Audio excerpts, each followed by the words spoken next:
आपण ऐकत आहात जगद्गुरु तत्वदर्शी संत रामपालजी महाराज यांच्याद्वारे लिखित पुस्तक ज्ञानगंगा।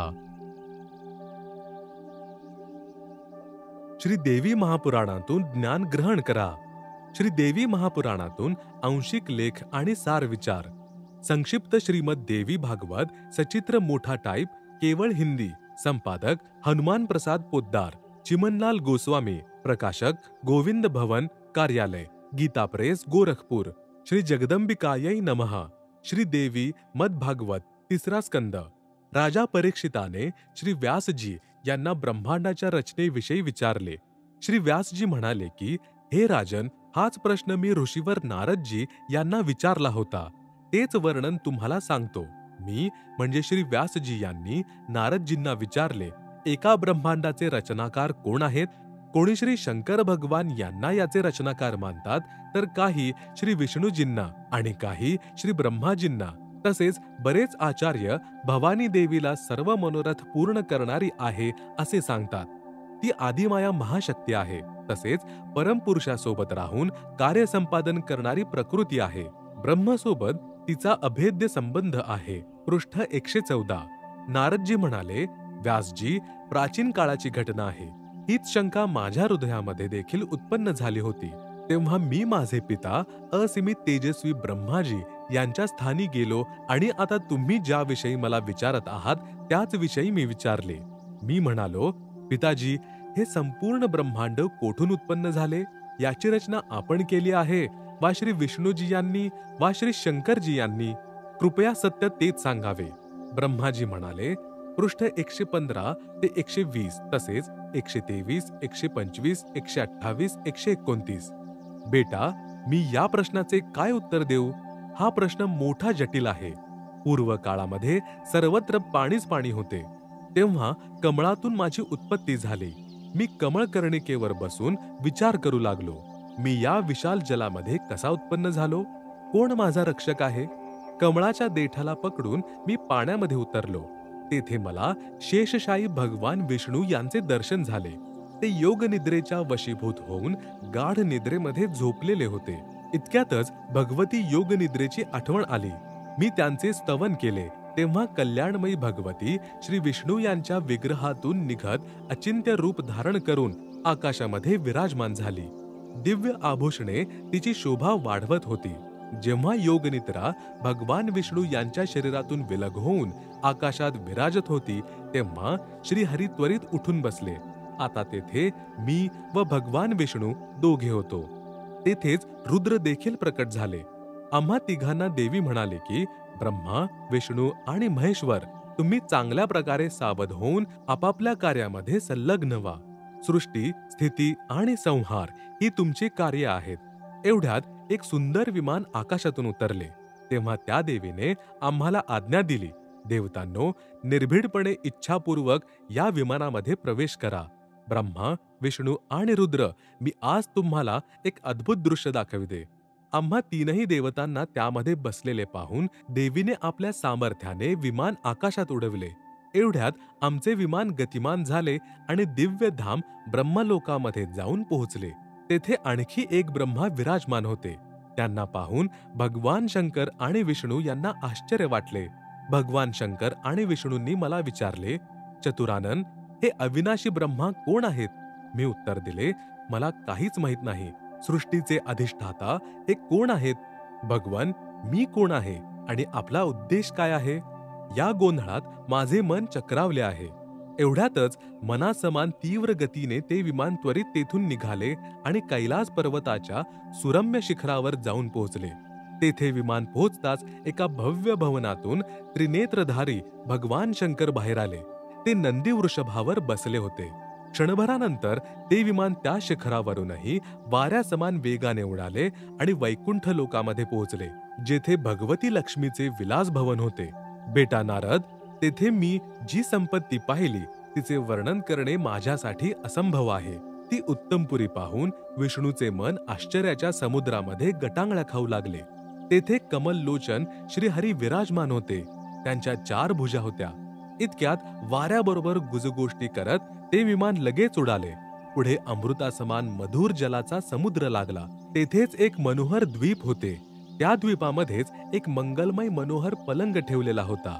त्या उत्तम पलंगावर एक दिव्य सुंदरी विराजमान होती.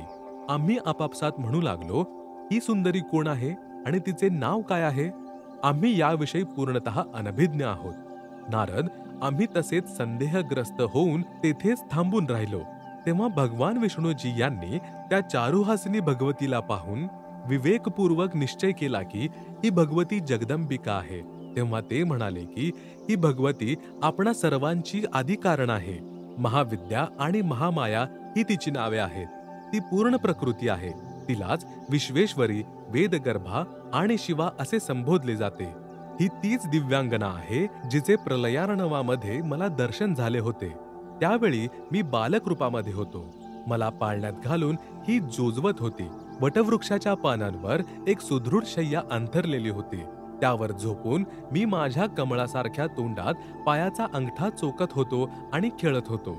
ही देवी गाणे गाऊन मला झोका देत होती. तीच ही देवी आहे, यामध्ये कोणताच संशय नाही. हिला पाहून मला पूर्वीच्या गोष्टींची आठवण झाली. ही आपणा सर्वांची जननी आहे. श्री विष्णू यांनी वेळेनुसार त्या भगवती भुवनेश्वरीची स्तुती सुरू केली. भगवान विष्णू म्हणाले, प्रकृती देवीस नमस्कार. भगवती विधात्रीस निरंतर नमस्कार आहे. तूच शुद्ध स्वरूपा आहेस. हा सारा संसार तुझ्यापासूनच उद्भासित म्हणजे निर्माण होत आहे. मी, ब्रह्मा आणि शंकर आम्ही सर्व तुझ्या कृपेनेच विद्यमान आहोत. आमचा आविर्भाव म्हणजे जन्म आणि तिरोभाव म्हणजे मृत्यू होत असतो. केवळ तूच नित्य आहेस, जगज्जननी आहेस, प्रकृती आणि सनातन देवी आहेस. भगवान शंकर म्हणाले, हे देवी, जर महाभाग विष्णू तुझ्यापासून प्रकट झालेले आहेत, तर त्यानंतर उत्पन्न होणारे ब्रह्मा देखील तुझेच बालक झाले. नंतर मी तमगुणी लीला करणारा शंकर काय तुझा पुत्र नाही? अर्थात मलाही उत्पन्न करणारी तूच आहेस. या जगताच्या सृष्टी, स्थिती आणि संहारामध्ये तुझे गुण सदा समर्थ आहेत. त्याच 3 गुणांनी उत्पन्न झालेलो आम्ही ब्रह्मा, विष्णू आणि शंकर नियमानुसार कार्यांमध्ये तत्पर राहतो. मी, ब्रह्मा आणि शिव विमानात बसून जात होतो. आम्हाला वाटेत नवनवीन जग म्हणजे धाम दिसले. भवानी माता, जरा सांगा तरी ते कोणी बनवले आहेत? म्हणूनच श्रीमद देवी भागवत महापुराण सभाषटिकम समहात्यम खेमराज श्री कृष्णदास प्रकाशक मुंबई यामध्ये संस्कृत सहित हिंदी अनुवाद केलेला आहे. हे प्रमाण पहा. 3रा स्कंद, अध्याय 4, पृष्ठ 10, श्लोक 42. ब्रह्मा अहम ईश्वर फिलते प्रभावात सर्वे वयम जनीयुती न यदातु नित्याः के अन्ये सुराः शतमख प्रमुखाः च नित्या त्वमेव जननी प्रकृती पुराणा. अनुवाद. हे माते, ब्रह्मा, मी आणि शिव तुझ्या प्रभावानेच जन्मवान आहोत. नित्य नाही अर्थात आम्ही अविनाशी नाही. मग अन्य इंद्रादी दुसरे देवता कसे काय नित्य असू शकतात? तूच अविनाशी आहेस, प्रकृती आणि सनातनी देवी आहेस. पृष्ठ 11-12, अध्याय 5, श्लोक 8. यदि दयाद्रमना न सदांबिके कथमहं विहितः च तमगुणः कमलजश्च रजगुण संभवः सुविहितः किमु सत्वगुणों हरिः. अनुवाद. भगवान शंकर म्हणाले, हे माते, जर तू आमच्यावर दयायुक्त आहेस तर मला तमगुणी का बनवलेस? कमळातून उत्पन्न झालेल्या ब्रह्मा यांना रजगुणी का बनवलेस आणि विष्णूंना सतगुणी का बनवलेस? अर्थात जीवांच्या जन्ममृत्यूरूपी दुष्कर्मांमध्ये आम्हाला का लावलेस? श्लोक 12. रमयसे स्वपतिम पुरुषम सदा तव गतिम नहि विह विद्म शिवे. अनुवाद. आपला पती पुरुष अर्थात काल भगवान सोबत सदा भोगविलास करत राहतेस. तुझी गती कोणीही जाणत नाही. ब्रह्माजी म्हणत आहेत, मी देखील महामाया जगदंबिकेच्या चरणावर नतमस्तक झालो आणि तिला म्हणालो की, माता, वेद म्हणतात एकमेवा द्वितीयम ब्रह्म आहे. तर काय ती आत्मस्वरूपा तूच आहेस की ते कोणी अन्य पुरुष आहेत? देवी म्हणाली, मी आणि ब्रह्म एकच आहे. माझ्यात आणि या ब्रह्ममध्ये कधीही किंचित मात्रही भेद नाही. गौरी, ब्राह्मी, रौद्री, वाराही, वैष्णवी, शिवा, वारुणी, कौबेरी, नारसिंही आणि वासवी ही सर्व माझीच रूपे आहेत. ब्रह्माजी, या शक्तीला तू आपली स्त्री बनव. महासरस्वती या नावाने विख्यात ही सुंदरी आता सदा सर्व काळ तुझी स्त्री होऊन राहील. भगवती जगदंबा भगवान विष्णूला म्हणाली, विष्णू, मनाला मुग्ध करणाऱ्या या महालक्ष्मीला घेऊन आता तू देखील जा. ही सदा तुझ्या वक्षस्थळी विराजमान राहील. देवी म्हणाली, शंकर, मनाला मुग्ध करणारी ही महाकाली गौरी नावाने विख्यात आहे. तू हिला पत्नी रूपाने स्वीकार कर. आता माझे कार्य सिद्ध करण्यासाठी विमानावर बसून तुम्ही लोक त्वरित निघा. कोणतेही कठीण कार्य आल्यावर जेव्हा तुम्ही माझे स्मरण कराल तेव्हा मी समोर येईन. देवतांनो, माझे आणि सनातन परमात्मा यांचे ध्यान तुम्ही नेहमी करत राहिले पाहिजे. आम्हा दोघांचे स्मरण करत राहिलात तर तुमचे कार्य सिद्ध होण्यामध्ये किंचितही संदेह राहणार नाही. ब्रह्माजी म्हणतात, अशा प्रकारे बोलून भगवती जगदंबिकाने आमची रवानगी केली. त्यांनी शुद्ध आचारयुक्त शक्तींमधून भगवान विष्णूसाठी महालक्ष्मी, शंकरासाठी महाकाली आणि माझ्यासाठी महासरस्वती यांना पत्नी बनण्याची आज्ञा दिली. आता त्या स्थानापासून आम्ही निघालो. सारांश विचार. एका ब्रह्मांडाच्या वास्तविक स्थितीशी महर्षी व्यासजी, महर्षी नारदजी आणि श्री ब्रह्माजी, श्री विष्णूजी व श्री शंकरजी देखील अनभिज्ञ आहेत. हे देखील स्पष्ट होते की श्री दुर्गाला प्रकृतीही म्हटले जाते आणि दुर्गा व ब्रह्म म्हणजे ज्योतिनिरंजन काल यांचा पतिपत्नी संबंध आहे. यामुळे लिहिले आहे की ब्रह्मसोबत प्रकृतीचा अभेद्य संबंध आहे. जसे पत्नीला अर्धांगिनीही म्हटले जाते. श्री ब्रह्माजीला स्वतःला माहित नाही मी कोठून उत्पन्न झालो. 1000 वर्षांपर्यंत पाण्यामध्ये पृथ्वीचा शोध घेतला, परंतु मिळाली नाही. तेव्हा आकाशवाणीच्या आधारावर 1000 वर्षांपर्यंत तप केले. कमळाच्या देठाला पकडून जेव्हा ते खाली उतरले, तेथे शेषनागाच्या शय्येवर भगवान विष्णू बेशुद्ध होऊन पडलेले होते. श्री विष्णूंच्या शरीरामधून एक देवी निघाली, म्हणजे भूतनीप्रमाणे, जी सुंदर आभूषणे घातलेली आकाशामध्ये विराजमान झाली. तेव्हा श्री विष्णूजी शुद्धीवर आले. एवढ्यात शंकरजी देखील तेथे आले. वरील विवरणावरून सिद्ध होते की तीनही भगवानांना बेशुद्ध करून ठेवले होते. नंतर त्यांना सचेत केले. आकाशातून विमान आले. देवीने तीनही प्रभूंना विमानामध्ये बसण्याचा आदेश दिला. विमान आकाशात उडविले. वर आणखी एक ब्रह्मा, शिव आणि विष्णू पाहिले, जे ब्रह्मलोकामध्ये होते. विचार करा, ब्रह्मलोकामध्ये दुसरे ब्रह्मा, विष्णू आणि शिव दिसले होते. ही ज्योतिनिरंजन म्हणजे काल ब्रह्मचीच कलाबाजी आहे. तोच अन्य 3 रूपे धारण करून ब्रह्मलोकामध्ये 3 गुप्त स्थाने, एक रजगुण प्रधान क्षेत्र, एक सतगुण प्रधान क्षेत्र, एक तमगुण प्रधान क्षेत्र निर्माण करून वास्तव्य करतो आणि प्रकृती म्हणजे दुर्गा अष्टांगीला आपल्या पत्नीच्या रूपामध्ये ठेवतो. जेव्हा हे दोघे रजगुण प्रधान क्षेत्रामध्ये असतात तेव्हा हा महाब्रह्मा आणि दुर्गा महासावित्री म्हणून संबोधले जातात. या दोघांच्या संयोगातून जो पुत्र या रजगुण प्रधान क्षेत्रामध्ये उत्पन्न होतो तो रजगुण प्रधान असतो. त्याचे नाव ब्रह्मा ठेवले जाते आणि तरुण होईपर्यंत त्याला अचेत म्हणजे बेशुद्ध करून ते त्याचे पालन पोषण करत राहतात. नंतर कमळाच्या पुष्पावर ठेवून सचेत करतात.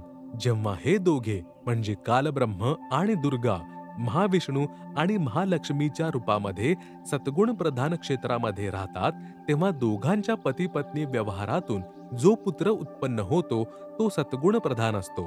त्याचे नाव विष्णू असे ठेवतात. काही दिवस त्या बालकास अचेत म्हणजे बेशुद्ध करून तरुण होईपर्यंत पालन पोषण करतात. नंतर शेषनागाच्या शय्येवर झोपवून त्याला शुद्धीवर आणले जाते. अशाच प्रकारे जेव्हा हे दोघे तमगुण प्रधान क्षेत्रामध्ये राहतात तेव्हा प्रकृती अर्थात दुर्गा व महाशिव अर्थात सदाशिव यांच्या पतिपत्नी व्यवहारातून जो पुत्र त्या क्षेत्रात उत्पन्न होतो तो तमगुण प्रधान होतो. त्याचे नाव शिव असे ठेवले जाते. त्यालाही तरुण होईपर्यंत अचेत म्हणजे बेशुद्ध केले जाते. नंतर तरुण झाल्यानंतर त्याला सचेत करतात. नंतर तिघांनाही एकत्र करून विमानामध्ये बसवून वरील लोकांचे दृश्य दाखवितात, कारण ते स्वतःलाच सर्वेसर्वा मानून बसू नयेत. गुणप्रधान क्षेत्र समजण्यासाठी एक उदाहरण आहे. एखाद्या घरामध्ये 3 खोल्या आहेत.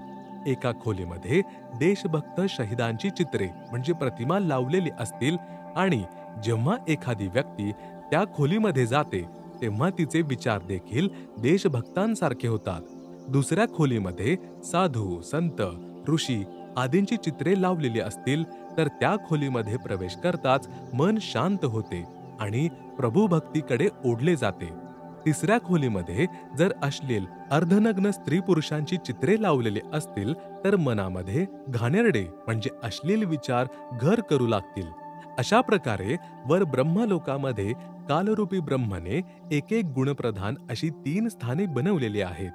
तीनही प्रभू रजगुण ब्रह्माजी, सद्गुण विष्णूजी, तमगुण शिवजी आपल्या गुणांचा प्रभाव कसे पाडतात याचे उदाहरण, स्वयंपाकघरामध्ये भाजीला मिरचीची फोडणी दिली तर मिरचीच्या गुणाने बाहेरच्या सर्व खोल्यातील व्यक्तींना शिंका येऊ लागतील. येथे साकार वस्तू मिरची तर स्वयंपाकघरामध्ये होती, परंतु तिची निराकार शक्ती अर्थात गुणामुळे दूर बसलेल्या व्यक्तींना देखील प्रभावित केले. अगदी अशाच प्रकारे 3 प्रभू म्हणजे श्री ब्रह्माजी रजगुण, श्री विष्णूजी सत्गुण, श्री शिवजी तमगुण आपापल्या लोकामध्ये राहून तीनही लोकातील पृथ्वीलोक, पाताळलोक आणि स्वर्गलोक प्राण्यांना प्रभावित करतात. जसा मोबाईल फोनच्या रेंजने मोबाईल आपले कार्य करतो, त्याप्रमाणे अदृश्य शक्तिरूपी गुणांनी तीनही देवता आपले पिता कालची सृष्टी त्याच्या आहाराकरिता चालवत आहेत. दुर्गाचे स्वतःचे स्वतंत्र लोक म्हणजे धाम देखील आहे, जेथे ती आपल्या वास्तविक रूपामध्ये दर्शन देते. नंतर त्यांचे विमान दुर्गादेवीच्या द्वीपामध्ये पोहोचले. जेव्हा ज्योतिनिरंजन अर्थात कालरूपी ब्रह्मने विष्णूजींच्या बालपणाच्या स्मृती जागृत केल्या, तेव्हा श्री विष्णूजींनी सांगितले की ही दुर्गा आपल्या तिघांचीही माता आहे. मी म्हणजे विष्णू बालक रूपामध्ये पाळण्यामध्ये झोपलेलो होतो. ही मला अंगाई ऐकवून जोजवत होती. त्यावेळी श्री विष्णूजी म्हणाले की हे दुर्गा, आपण आमची माता आहात. मी म्हणजे विष्णू, ब्रह्मा आणि शंकर तर जन्मवान आहोत. आमचा तर आविर्भाव अर्थात जन्म आणि तिरोभाव अर्थात मृत्यू होत असतो. आम्ही अविनाशी नाही. आपण प्रकृती देवी आहात. ही बाब श्री शंकरजी यांनीही स्वीकार केली आणि म्हणाले की मी तमगुणी लीला करणारा शंकर देखील आपलाच पुत्र आहे. श्री विष्णूजी, श्री ब्रह्माजी देखील आपणापासूनच उत्पन्न झालेले आहेत. नंतर या 3 देवतांचे दुर्गा देवीने लग्न केले. प्रकृती म्हणजे दुर्गा देवीने आपल्या शब्दशक्तीने आपलीच आणखी 3 रूपे धारण केली. श्री ब्रह्माजींचा विवाह सावित्रीशी, श्री विष्णूजींचा विवाह लक्ष्मीशी आणि श्री शिवजींचा विवाह उमा अर्थात काली म्हणजे पार्वतीशी करून विमानामध्ये बसवून त्यांच्या स्वतंत्र द्वीपांमध्ये म्हणजे लोकामध्ये पाठवून दिले. ज्योतिनिरंजन म्हणजे काल ब्रह्म याने आपल्या श्वासांद्वारे 4ही वेद समुद्रामध्ये लपविले. नंतर प्रथम सागर मंथनाच्या वेळी समुद्रावर प्रकट करून दिले. ज्योतिनिरंजन म्हणजे कालच्या आदेशाने दुर्गाने 4ही वेद श्री ब्रह्माजींना दिले. ब्रह्माने दुर्गा देवीस म्हणजे आपली माता विचारले की वेदांमध्ये जे ब्रह्म म्हणजे प्रभू सांगितलेले आहेत ते आपणच आहात की कोणी अन्य पुरुष आहे? काल म्हणजे ब्रह्मच्या भीतीने वास्तविकता लपवण्याचा प्रयत्न करत दुर्गा म्हणाले की मी आणि ब्रह्म एकच आहोत. यात कोणताच भेद नाही. तरीही वास्तव दडून राहिले नाही. दुर्गादेवी नंतर म्हणाली की तुम्ही तिघांनी माझे आणि ब्रह्मचे सदा सर्व काळ स्मरण करत राहिले पाहिजे. आम्हा दोघांचे स्मरण करत राहिल्याने जर एखादे कठीण कार्य समोर ठाकले तर मी लगेच समोर प्रकट होईल. विशेष कारण काल म्हणजे ब्रह्मने दुर्गादेवीला सांगून ठेवलेले आहे की माझा भेद कोणासही सांगू नकोस. या भीतीतून दुर्गा सर्व जगताला वास्तवापासून अपरिचित ठेवते. हे आपल्या पुत्रांना देखील अंधारात ठेवतात. याचे कारण असे आहे की दररोज 1,00,000 मानव शरीरधारी प्राण्यांचा आहार करण्याचा शाप काल म्हणजे ब्रह्मला लागलेला आहे. म्हणूनच तो आपल्या 3ही पुत्रांद्वारे आपला आहार तयार करवितो. श्री ब्रह्माजी यांच्या रजगुणाने प्रभावित करून काल सर्व प्राण्यांद्वारे संतान उत्पत्ती करवून घेतो. श्री विष्णूजी यांच्या सद्गुणाद्वारे एक दुसऱ्यांमध्ये मोह उत्पन्न करून स्थिती अर्थात काल जाळ्यामध्ये गुंतवून ठेवतो आणि श्री शंकरजी यांच्या तमगुणाद्वारे संहार करवून आपला आहार तयार करवितो. नंतर तो 3ही प्रभूंना देखील मारून खातो आणि नवीन पुण्यकर्मी प्राण्यांमधून 3 पुत्र उत्पन्न करून आपले कार्य चालू ठेवतो. तसेच अगोदरचे तिघेही ब्रह्मा, विष्णू आणि शिव 84 लक्ष योनी आणि स्वर्ग नरकामध्ये कर्मांच्या आधारावर चक्कर मारत बसतात. हेच प्रमाण शिवमहापुराण, रुद्रसंहिता, प्रथम सृष्टीखंड, अध्याय 6, 7 आणि 8, 9 मध्ये देखील आहे.